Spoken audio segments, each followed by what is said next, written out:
Bem-vindos a uma série de palestras sobre as 8 parábolas do capítulo 13 de Mateus.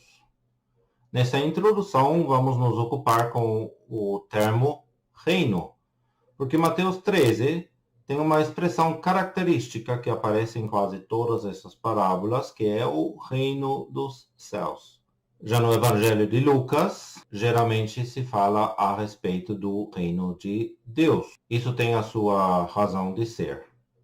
Nós precisamos nos ocupar, portanto, com esses termos. Precisamos saber o que é o reino de Deus, o que é o reino dos céus, para podermos compreender melhor essas parábolas. E para falarmos do reino de Deus e do reino dos céus, e também um pouco do reino milenar e do reino do Senhor Jesus de forma geral, é necessário nos vermos também uma pequena panorâmica a respeito das dispensações das diversas épocas no governo de Deus para com essa terra e os homens. Observamos alguns dos acontecimentos proféticos, vermos então o que é um reino e ver quais que são os reinos que a Bíblia menciona e as suas respectivas características. Antes de falar então do reino de Deus e do reino dos céus. As dispensações, as épocas no governo de Deus com esta terra e a humanidade,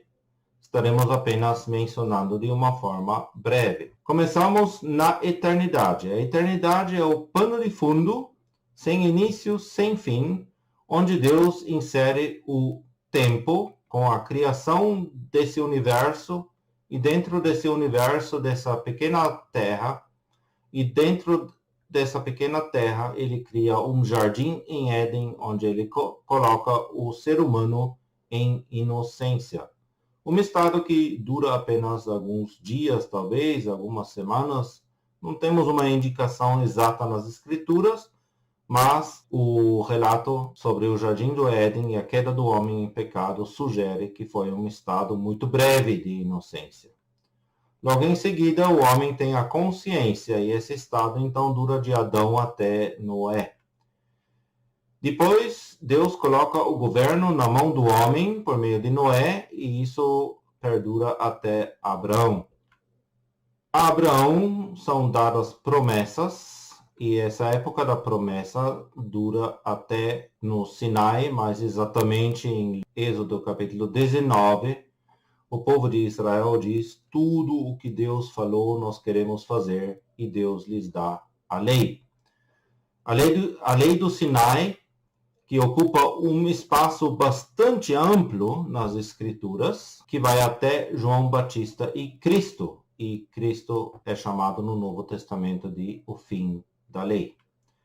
Depois temos uma inserção, um parênteses, a época da graça, na qual nós hoje estamos vivendo, que se inicia em Atos capítulo 2, com a descida do Espírito Santo e a formação da igreja na qual ele habita até o arrebatamento da igreja nesta terra, seguido pelo reino milenar de Cristo, iniciando-se com a segunda vinda de Cristo, com uma duração de mais ou menos 1000 anos. Entre cada uma dessas dispensações, temos geralmente um momento, uma época de transição.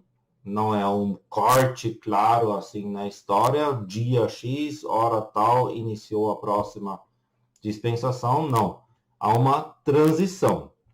São, portanto, pontos de tempo aproximados ali. Depois da última dispensação do reino milenar, temos o estado eterno, que se inicia depois do juízo final. Portanto, de eternidade a eternidade, esse pano de fundo, onde o tempo está inserido, dividido em dispensações, em épocas caracterizadas por diversas coisas específicas no governo de Deus com este mundo. Veremos alguns aspectos proféticos. Os profetas, principalmente do Antigo Testamento, mas também do Novo Testamento, eles veem como estando em cima de uma montanha e enxergando os picos das montanhas. Ao profeta é oculto, geralmente, o vale que está entre os picos. Assim como uma pessoa que está neste pico não consegue enxergar esse vale. A profecia, ela tem sempre a ver com a terra, focando em Israel e, por que não, em Jerusalém e no templo. Jerusalém, o templo, o altar, é o ponto central da geografia divina. A época da graça, portanto, não é um assunto que os profetas contemplam em seus escritos, em suas visões, porque não faz parte dos picos. A época da graça é uma inserção como um desses vales. Por isso temos nas escrituras mencionadas 2 vindas de Cristo e não 3. Algumas pessoas que não compreendem, talvez com muita clareza, essa visão profética das escrituras, às vezes falam em 3 vindas de Cristo. Enumeram então a vinda de Cristo para morrer na cruz do Gólgota. Enumeram em segundo lugar a sua vinda até as nuvens para o arrebatamento da igreja. E como número 3, a sua vinda até a terra para o estabelecimento do reino milenar. Mas, como a sua vinda até as nuvens e o arrebatamento da igreja é apenas o encerramento da época da graça, tem relação com a igreja, embora seja um prelúdio e algo absolutamente necessário para que Cristo possa vir a esta terra novamente para estabelecer o seu reino, e nós, inclusive, que somos arrebatados antes, estaremos vindo juntamente com ele na função de sua noiva, esposa de Cristo. Por isso, a Bíblia apenas fala em 2 vindas de Cristo, porque somente aquelas 2 vindas do Senhor Jesus para morrer no Gólgota e para estabelecer o seu reino milenar aqui na terra, quando ele vem colocando os seus pés no Monte das Oliveiras, são acontecimentos que têm a ver com a terra e com Israel e com Jerusalém. Por isso, a Bíblia fala na primeira e na segunda vinda de Cristo. Na linha de tempo, queremos destacar alguns momentos, como o nascimento de Cristo, como o batismo do Senhor Jesus, como João Batista decapitado, como a cruz de Cristo, a sua crucificação, esse ponto central da história da humanidade, esse ponto importante onde se divide o antes e depois, onde temos então também a ressurreição de Cristo, a ascensão dele até aos céus, e a partir daí a sua ausência, a formação da igreja em Atos 2, o arrebatamento da igreja, a segunda vinda de Cristo em poder e grande glória, alguns anos depois do arrebatamento, depois de uma época de transição também, e, por fim, o fim do milênio. Agora, queremos encher essa linha de tempo com vida e queremos inserir ali os diversos termos dos reinos que a Bíblia menciona. O que é um reino? Antes de falarmos sobre os reinos, precisamos saber o que é um reino. Então, a definição de um reino é simplesmente uma esfera, um âmbito, um domínio que não precisa ser necessariamente geográfico, como aqui o Reino Antigo da França, mas pode ser também uma esfera, um âmbito, um domínio espiritual, invisível, moral. Mas essa esfera, esse âmbito, esse domínio sempre está sob a autoridade do rei, de um rei. Isso é um reino. Essa definição é a definição básica. Agora vamos ver quais reinos a Bíblia conhece. Temos que colocar primeiro a época da lei, que termina, como dissemos já, com João Batista e Cristo. Colocamos ali entre Atos 2, a formação da igreja e o arrebatamento da igreja, a época da graça, onde o evangelho da graça é apregoado, e esse evangelho, quando crido nele, leva uma pessoa a fazer parte da igreja por meio da fé em Cristo. A cristandade, inicialmente idêntica à igreja, quando havia apenas verdadeiros salvos, hoje, e logo já no livro de Atos, infelizmente se tornou um âmbito misto, onde temos verdadeiros salvos dentro desse círculo vermelho da igreja, mas também professos que formam esse círculo verde, maior que a própria igreja, e cuja duração no tempo também vai além do arrebatamento da igreja verdadeira, até a segunda vinda de Cristo em poder e grande glória, quando ele há de julgar esta cristandade apóstata. Depois do reino milenar, temos no futuro o estado eterno, onde todas as coisas de novo vão para dentro da eternidade. E nesse meio tempo, temos em 2 pontos a pregação de um evangelho diferente do evangelho da graça, chamado de o evangelho do reino. Esse evangelho do reino, ele anuncia Cristo como Messias e Rei, e quem crê nesse Evangelho do Reino é introduzido no reino milenar de Cristo. Não faz parte da igreja. O termo muito usado em Mateus capítulo 13 é o reino dos céus. É a época compreendida entre a ascensão de Cristo, quando ele se ausenta desta terra, e a sua vinda em poder e grande glória, quando ele se faz outra vez presente nesta terra. Nesse meio tempo, Cristo, enquanto rei, está ausente da terra, ele está nos céus, e a partir de lá, ele governa o seu reino, que toma então essa forma invisível, com Cristo nos céus, e por isso é chamado de reino dos céus. Um âmbito maior do que esse reino dos céus, veremos depois ainda no reino de Deus. Mas esse reino dos céus, quando Cristo voltar, ele novamente toma uma forma visível aqui nesta terra, e essa forma visível conhecemos só a designação de reino milenar, que por sua vez é dividido em 2 partes, uma parte celestial, chamado de reino do Pai, ou reino do meu Pai, uma parte terrestre, chamada de reino do Filho do Homem. Sobre tudo isso, temos o reino de Deus, vindo mais ou menos do final da época da lei, do batismo do Senhor Jesus, quando ele toma uma forma visível aqui, e termina no fim do milênio, quando então as coisas vão transitando para o estado eterno. O reino de Deus abrange, portanto, o reino dos céus e o reino milenar e outras épocas mais. É um termo mais abrangente. Esse reino dos céus encontra uma interrupção quando o Senhor Jesus está ausente. Esse reino de Deus para Israel é interrompido e continua numa esfera moral. O que vem a ser, então, o reino de Deus? Segundo a nossa definição, o reino de Deus é a esfera, um âmbito, um domínio, debaixo da autoridade de Deus como rei.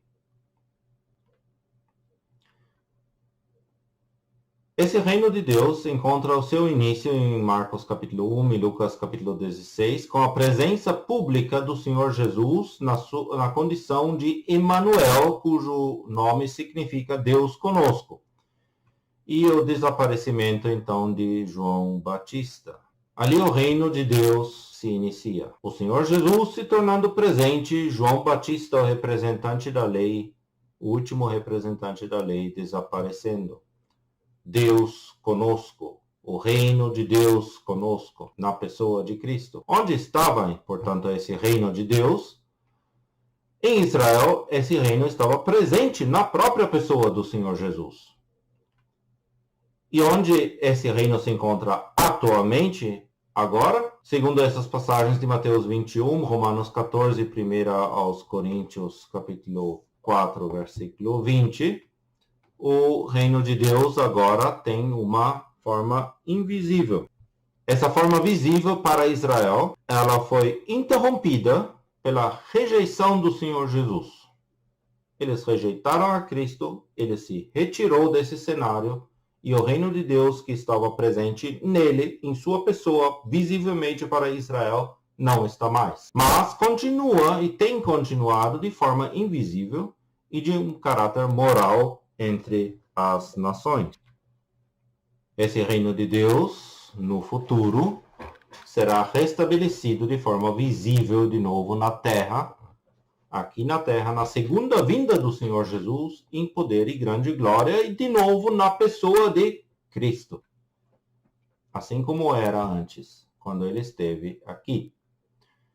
Esse reino agora tem um caráter moral. Vamos abrir e ler esse versículo de Romanos, capítulo 14, que faz isso bem claro. Romanos 14, 17, diz ali: porque o reino de Deus não é comida nem bebida, mas justiça e paz e alegria no Espírito Santo. Portanto, não é comida nem bebida, não são coisas visíveis mais, mas sim justiça, paz, alegria no Espírito Santo. Características morais. E o Espírito Santo também está presente. Esse reino é composto por professos e verdadeiros. É um estado misto atualmente. Contudo, os herdeiros do reino de Deus, os herdeiros de fato, são somente os verdadeiros salvos. Várias escrituras nos confirmam isso também. Esse reino de Deus é anunciado pelo evangelho do reino e também pelo evangelho da graça, já que o reino de Deus abrange ambas as épocas, tanto a época do reino dos céus, do reino milenar, como também a época menor, a época da graça. Abrange vários períodos. O apóstolo Paulo, por exemplo, em Atos capítulo 20, ele faz menção do reino de Deus e quando ele fala ali aos anciãos de Éfeso. Esse anúncio aconteceu pelo próprio Senhor Jesus, seguido por seus discípulos e hoje em dia pelos crentes verdadeiros. A sua e a minha tarefa também é anunciar o reino de Deus, como fazendo parte do Evangelho da Graça. O que vem a ser então o reino dos céus? Já mencionamos isso de alguma maneira.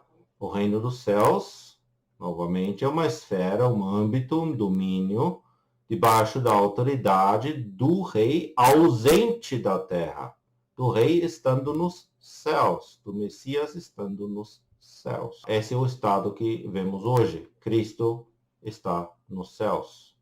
Mas a partir de lá, ele tem autoridade, exerce essa autoridade sobre o seu reino, do qual nós também fazemos parte. O reino dos céus é caracterizado em seu início pela ascensão e a conseguinte ausência do Senhor Jesus como Messias e Rei.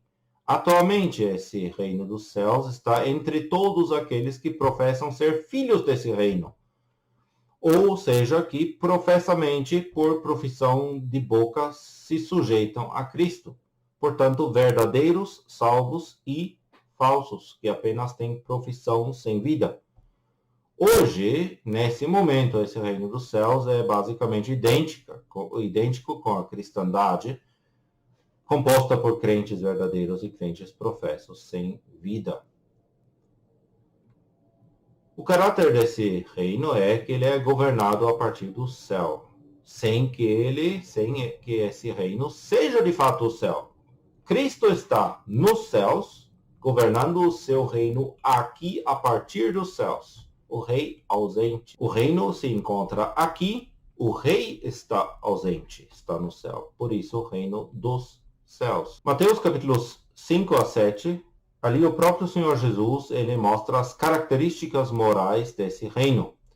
E são princípios morais válidos para todos que se colocam nesse reino, inclusive para os professos, eles se tornam responsáveis. Então, se você confessa-se cristão, você é responsável de viver como cristão debaixo da autoridade de Cristo. Isso é algo muito sério, porque como você não tem a natureza divina, você não tem capacidade nenhuma de se sujeitar a esse rei e praticar os seus princípios, pelo menos não em plenitude. Onde estará esse reino dos céus no futuro? Bom, como vimos no gráfico, com a volta do rei ou do Messias, esse reino dos céus, agora invisível, toma de novo uma forma visível e então o conhecemos como o reino milenar ou o milênio. O anúncio desse reino dos céus já aconteceu pelos profetas, por exemplo, em Daniel capítulo 2, também então por João o Batista, que estava anunciando que o reino de Deus, que o reino dos céus havia chegado, que significa que estava próximo ou estava se aproximando. Não estava ainda presente, mas estava prestes a se manifestar. Depois pelo próprio Senhor Jesus e pelos seus discípulos. É importante compreendermos bem essa expressão chegado, não como algo já consumado, mas sim como algo que estava para acontecer num futuro iminente. A Bíblia é sempre muito exata, né, em suas expressões. O reino dos céus se manifesta com a ausência do rei, com a ascensão do Senhor Jesus.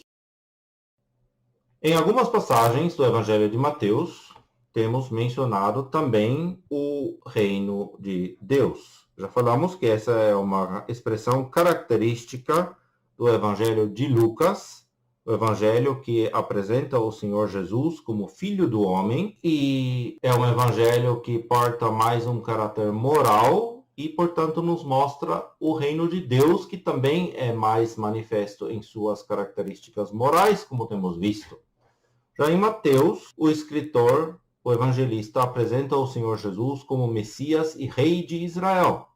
Por isso, ele tem que mostrar, naquelas parábolas do capítulo que temos diante de nós em Mateus capítulo 13, que justamente esse rei foi rejeitado por seus próprios súditos, por seu próprio povo, e teve que se tornar ausente e, a partir do céu, governar esse reino que agora se tornou o reino dos céus. Mas em algumas passagens, como por exemplo aqui em Mateus 6:33, mas buscai primeiro o reino de Deus e a sua justiça. Todas essas coisas vos serão acrescentadas. Em outras passagens mais mencionadas ali, pelo contexto, o termo reino dos céus não seria adequado. Por isso, essas passagens usam a expressão reino de Deus. Não poderia haver ali a expressão reino dos céus. Vocês podem examinar passagem a passagem e aplicar isso. Vocês vão ver que era necessário que a palavra de Deus usasse ali reino de Deus, embora não seja a expressão característica de Mateus. Devemos distinguir muito bem entre o reino de Deus e o reino dos céus, os reinos de forma geral, e a igreja, por outro lado. Os reinos e a igreja são duas coisas diferentes, separadas, ainda que, nesse momento, composta em parte pelas mesmas pessoas. Aquelas pessoas que fazem parte na época da graça da igreja, também, ao mesmo tempo, são súditos no reino dos céus. Mas são duas coisas diferentes, com características diferentes, com responsabilidades e relações diferentes. Colocaremos isso mais uma vez num gráfico levemente diferente. Temos a época da lei e temos o estado eterno, no qual todas as coisas no meio embocam. No meio dessas duas coisas, entre a época da lei e o estado eterno futuro, temos o reino de Deus. Esse reino caracterizado por características divinas morais.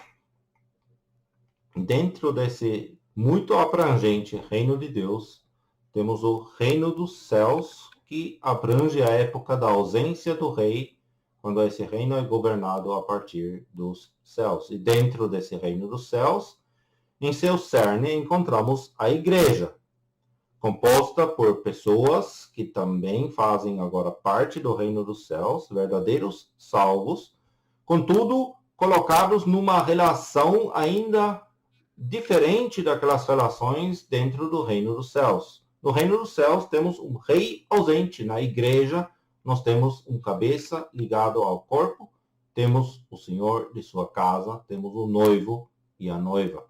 A igreja é a noiva, a esposa de Cristo, e, portanto, tem uma relação muito mais íntima com ele do que apenas de súdito para rei. E temos um pouco maior que a igreja, mas menor que o reino dos céus, em seu início, a cristandade. A cristandade composta por também pessoas que apenas professam ser cristãos sem que de fato tenham vida. Portanto, não pertencem à igreja, mas têm uma profissão cristã. Vão, inclusive, permanecer aqui depois do arrebatamento da igreja para serem conduzidos aos juízos antes da vinda do Senhor Jesus em poder e glória, para então estabelecer o reino milenar, a parte visível desse reino aqui na terra. E esse reino milenar tem as suas duas partes, o reino do Pai, a parte celestial, e o reino do Filho do Homem, a parte terrestre. Depois, o estado eterno.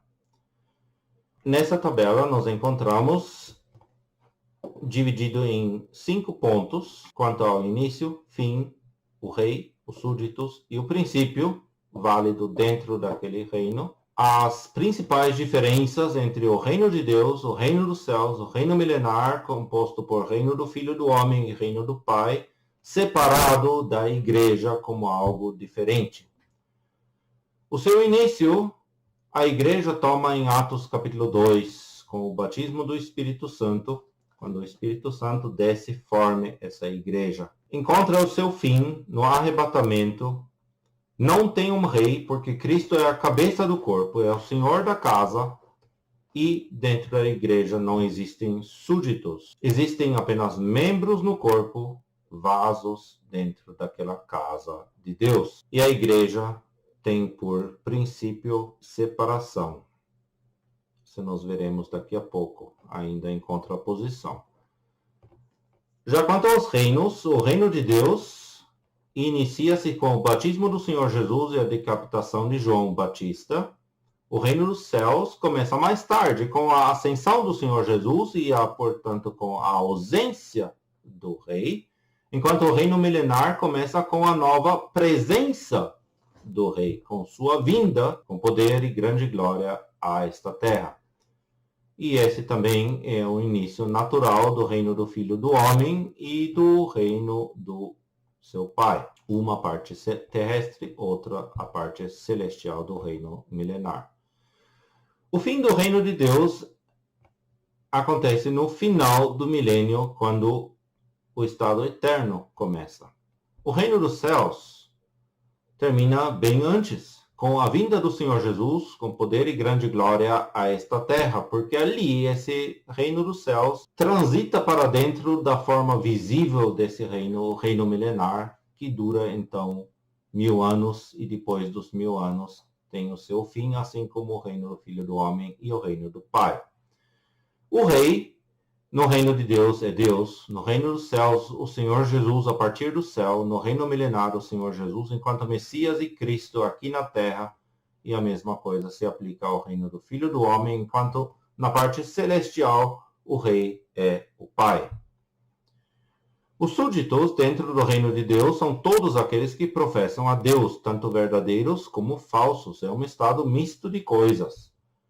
É uma área, inclusive, maior que a cristandade. Já no reino dos céus, todos aqueles que professam a Cristo se encontram ali, sejam eles verdadeiros ou falsos. Também é um estado de coisas mistas. Já o reino milenar é composto pelo remanescente judeu e todos os que aceitaram o evangelho do reino ou o evangelho eterno, que é pregado pela própria criação.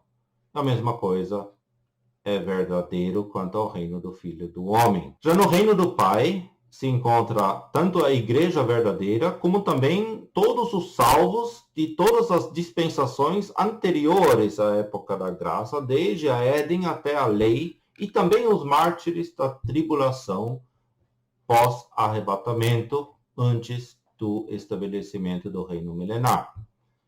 E ali temos uma grande diferença também com a igreja, onde não tem esses súditos, onde esses salvos das demais dispensações não fazem parte da igreja, embora sejam arrebatados juntamente com ela para entrarem no reino do Pai, fazerem parte do reino milenar dessa forma, mas não fazem parte da igreja. O livro de Apocalipse os chama de visitantes, de pessoas que estão assistindo ao casamento às bodas do Cordeiro. O termo súdito talvez precisa de uma pequena explicação, Eu verifiquei que muitas pessoas não sabem o que significa essa palavra. Súdito vem de duas palavras, sop, dito.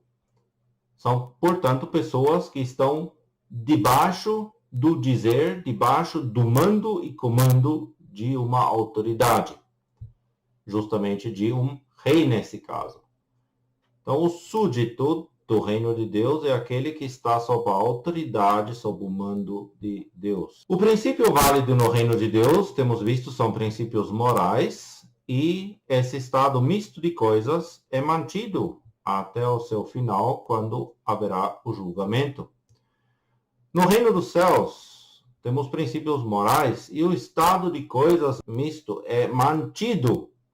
O princípio válido ali é: não julgueis para não seres julgados. Essas palavras fazem parte dos capítulos 5 a 7 do Evangelho de Mateus. Os princípios do reino dos céus. O princípio da graça vale ali. Não julgueis. Já no reino milenar, no reino do Filho do Homem, a justiça reina na pessoa do Senhor Jesus, enquanto na parte celestial o amor do Pai reina. E ali nós vemos agora a grande diferença com a igreja. Enquanto no reino de Deus e no reino dos céus, o estado misto é mantido, na igreja existe um outro princípio. No reino dos céus, o princípio é: não julgueis. Na igreja, o princípio é julgar. Temos a graça operando ali, sim, mas também a disciplina. Temos separação entre verdadeiros e falsos. O falso, o que não tem vida, o que não tem o Senhor Jesus como seu Salvador, ele não tem lugar na verdadeira igreja de Deus. No reino de Deus, temos uma grande responsabilidade, você e eu. Buscai primeiro o reino de Deus e a sua justiça, e todas estas coisas vos serão acrescentadas. Mateus 6, versículo 33. Será que estamos buscando primeiro o reino de Deus? Ou estamos buscando primeiro todas estas coisas que nos serão acrescentadas? E vejamos bem essa sequência aqui. A promessa de que todas estas coisas nos serão acrescentadas vem depois que buscamos primeiro o reino de Deus e a sua justiça. Se buscamos primeiro essas outras coisas, elas não nos serão acrescentadas. A promessa, então, não tem validade. É uma questão de prioridades. A nossa responsabilidade é buscar primeiro o reino de Deus e a sua justiça. Na próxima palestra, nós vamos nos ocupar com a pergunta: o que é uma parábola? E também com a estrutura do capítulo de Mateus 13. Esse capítulo que contém 8 parábolas, então precisamos, obviamente, saber primeiro o que é uma parábola e devemos estruturar esse capítulo para situar cada parábola em seu devido lugar, e isso vai nos ajudar a compreender melhor cada uma delas. Que o Senhor possa nos abençoar, inclusive abençoar essa introdução quanto aos reinos, quanto à igreja, quanto ao reino dos céus, para que possamos tirar um proveito muito maior do capítulo 13 de Mateus, sob esse pano de fundo, sabendo onde temos que situar cada uma dessas parábolas. Então, nos vemos no próximo vídeo sobre essas questões. O que é uma parábola? Estrutura de Mateus 13. Aguardo vocês para assistirem também o próximo vídeo, para aprendermos juntos do nosso Senhor Jesus, para que uma pessoa se torne cada vez maior para mim e para você, para os nossos corações, que é Cristo.